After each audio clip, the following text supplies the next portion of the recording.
2వ అధ్యాయం 11వ వచనం చదవమా. బుద్ధి నిన్ను కాపాడు,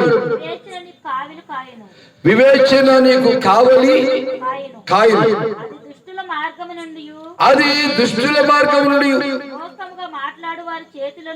చూసారా. రెండోది, మోసముగా మాట్లాడు వారి చేతుల నుండి చూసారా, నిన్ను రక్షిస్తాడు. దుష్టుల చేతుల నుండి, మోసం చేయవారి యొక్క మార్గముల నుండి నిన్ను నన్ను రక్షించేది డబ్బు కాదు, వెండి కాదు, బంగారము కాదు, బుద్ధి, జ్ఞానం. అందుకే సామెతల గ్రంథం 2వ అధ్యాయము 5వ వచనం 6వ వచనం చదవండి. ఎవరట జ్ఞానం ఇచ్చేది? రాజకీయ నాయకుడా, మన బంధువా, మన అన్న, మన అమ్మ, మన తమ్ముడ, మన చెల్ల? ఎవరంట జ్ఞానం ఇచ్చేది? యెహోవాయే జ్ఞానం ఇచ్చేవాడు. దేవుడికి స్తోత్రం చెబుదాం. హల్లెలూయా. జ్ఞానం ఇచ్చేది ఎవరంటమ్మా? దేవుడే. ఆ దేవుడి సన్నిధికి వచ్చి నువ్వు ప్రార్థన చేస్తే జ్ఞానం ఇస్తాడు, తెలివినిస్తాడు, బుద్ధినిస్తాడు. ఆ బుద్ధి నిన్ను కాపాడుతుంది, ఆ జ్ఞానం నిన్ను రక్షిస్తుంది. నా ఉగ్రత దినమందు నీ ఆస్తి అక్కరకు రాదు. అమ్మా దోతుందా? దేవుని ఉగ్రత రోజునట మన వెండి గాని, బంగారము గాని, డబ్బు గాని, ఐశ్వర్యము గాని, మేడల మిత్రులు గాని అక్కరకు రావు. అందుకే నిన్ను కాపాడేది బుద్ధి, నిన్ను రక్షించేది జ్ఞానం, నిన్ను ధన్యుడిగా చేసేది జ్ఞానం. అందుకన్నాడు యెహోవాయే జ్ఞానమిచ్చువాడు. జ్ఞానం ఇచ్చేది ఎవరటమ్మా? దేవుడే. మనం ఆరాధించుతున్న దేవుడే. ఆ ఆరాధించుతున్న దేవుడి యొద్దకు వచ్చి ప్రభువా నాకు జ్ఞానం కావాలని అడిగితే ఆయన ఇస్తాడు. యాకోబు 1:5 చెప్పారు కదా, మీలో ఎవరికైనా జ్ఞానం కొద్దిగా ఉన్నాడలా అతడు దేవుణ్ణి అడగాలి. ఎవరిని అడగాలంటమ్మా? దేవుణ్ణి అడగాలి. అన్ని దగ్గరికి వెళ్ళి అడిగితే అన్నేవాడు, అక్క దగ్గరికి అడిగితే అక్కేవాడు. దేవుడే మీకు జ్ఞానం ఇచ్చేవాడు. యెహోవాయే జ్ఞానం ఇచ్చేవాడు కనుక ఆయన మందిరానికి వచ్చి, ఆయన ఆలయానికి వచ్చి, ఆయన సన్నిధికి వచ్చి మనం అడగాలి, ప్రభువా జ్ఞానం అయ్యా, ఆత్మ జ్ఞానం అయ్యా, ప్రార్థించే జ్ఞానం అయ్యా, నీ సన్నిధికి వెళ్ళే జ్ఞానం అయ్యా, నీ మాటలు వినే జ్ఞానం అయ్యా అని నిత్యము ఎల్లవేళలా మనం ప్రార్థించుకుంటూ ఉన్నప్పుడు ప్రార్థనలకు ఇచ్చిన యేసయ్య నీకు మార్గం సరళం చేసి నీకు కావలసిన అవసరాలను తీరుస్తాడు. అందుకే రాత్రి ఆత్మదేవుడు చెప్తున్న మాట ఏంటంటే, జ్ఞానము సంపాదించుకొనుము, అది నిన్ను ఏం చేస్తావా? కాపాడుతుంది, రక్షిస్తుంది. బుద్ధి నిన్ను కాపాడుతుంది, జ్ఞానం నిన్ను రక్షిస్తుంది. ఈ బుద్ధి గాని జ్ఞానం గాని ఇచ్చేది ఎవరు? జీవం కలిగిన దేవుడు. ఎవరికి ఇస్తాడు? ఆయన మందిరానికి వచ్చి, ఆయన ఆలయానికి వచ్చి, ఆయన సన్నిధిలో భయముతో భక్తి చేస్తున్న వారికి ఆయన జ్ఞానం ఇస్తాడు.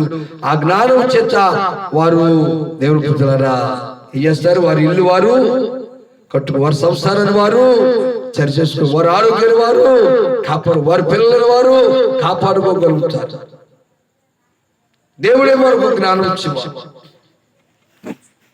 కాబట్టి రాత్రి మనం ప్రశ్నించుకొని, ఆత్మ జ్ఞానం నాకు ఉన్నదా? దైవ జ్ఞానం నాకు ఉన్నదా? ప్రకృతి జ్ఞానం చాలా మందికి ఉంటుంది, లోక జ్ఞానం చాలా మందికి ఉంటుంది. అవి ఎందుకు పనికిరావు? కానీ దేవుని జ్ఞానం మాత్రమే మనను ధన్యులుగా చేస్తుంది, భాగ్యవంతులుగా చేస్తుంది. ఈనాడు చాలా మంది దేవుని జ్ఞానాన్ని పొందుకోలేక లోక జ్ఞానంతో జీవిస్తూ చాలా మంది కష్టాలకు గురైపోతున్నారు. కాబట్టి రాత్రి ప్రభువా ఆత్మ జ్ఞానం నాకు కావాలి, దైవ జ్ఞానం నాకు కావాలి, మనుషులిచ్చే జ్ఞానం నాకు వద్దు, యెహోవాయే జ్ఞానం ఇచ్చేవాడని చెప్పు. ఆ జ్ఞానం లేకయే నేను కొమ్ముని నలిగిపోతున్నాను. ఆ జ్ఞానం నాకు వేయాలి.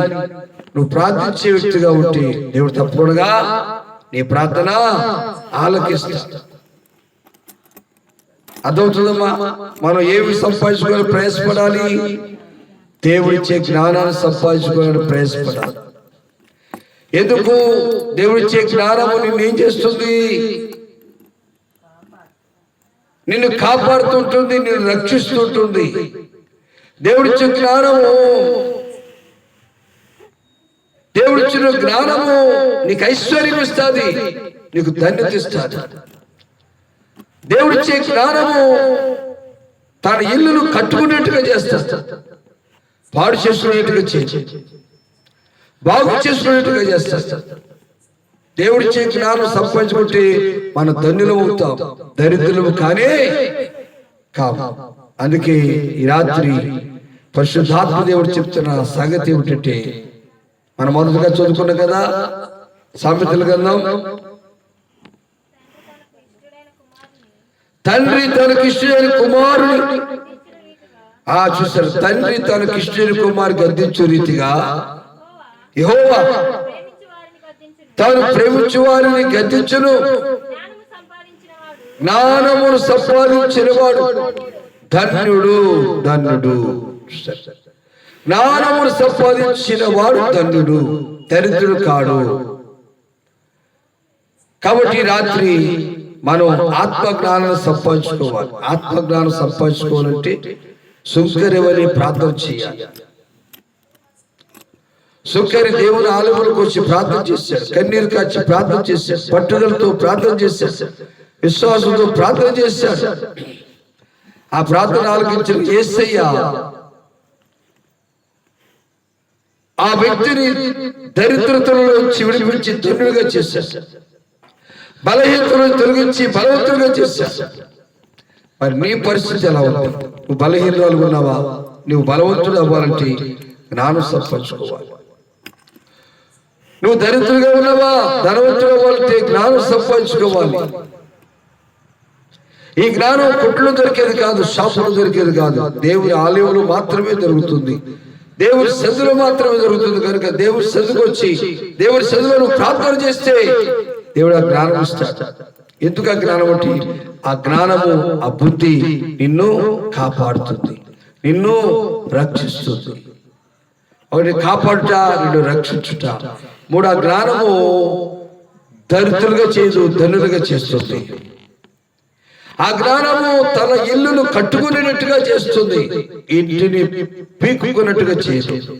కాబట్టి అలాంటి జ్ఞానం నాకు కావాలి ప్రభువా, అలాంటి ఆత్మజ్ఞానం నాకు కావాలి. లోక జ్ఞానం నాకు వద్దు, ప్రకృతి జ్ఞానం నాకు వద్దు, దైవికమైన జ్ఞానం నాకు కావాలి ప్రభువా, నన్ను క్షమించని ప్రార్థన చేసుకుందాం. ప్రభు ఈ మాటలు మనందరి హృదయాల్లో ఫలవంతులుగా చేయుగాక.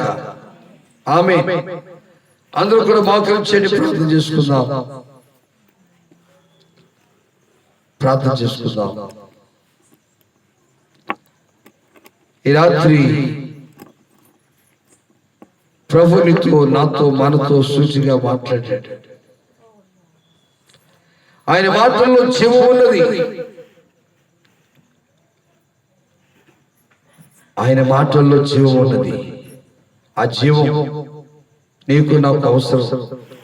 కాబట్టి ప్రభువా, ఈ రాత్రి ఈ కుటుంబానికి మీ జ్ఞానం నుంచి, తెలివినిచ్చి, ఐశ్వర్యం నుంచి, ఆశీర్వాదం నుంచి నీకు సాక్షిగా నిలబెట్టుకో ప్రభువుని ప్రార్థిస్తావా? లోక జ్ఞానం వ్యర్థమే, ప్రకృతి జ్ఞానం కూడా వ్యర్థమే. కాబట్టి నాకు ఈ జ్ఞానం వద్దు, ఆత్మ జ్ఞానం కావాలి, దైవ జ్ఞానం కావాలి. ఆ జ్ఞానం కోసం మనం ప్రార్థన చేసుకుందాం. అందరూ కూడా కళ్ళు మూసుకునండి. ప్రభువా ప్రార్థన నేర్పయ్యా, ప్రార్థించకుండా నేనుండలేనయ్యా, నీ పాదాలు తడుపకుండా నా పయనం సాగదయ్యా, నీ పాదాలు తడుపకుండా నా పయనం సాగదయ్యా. ప్రార్థన చేసుకుందాం. ప్రేమ స్వరూపు తండ్రిని కొందనాలు, నాతో మాతో మీరు మాట్లాడారు ప్రభువా.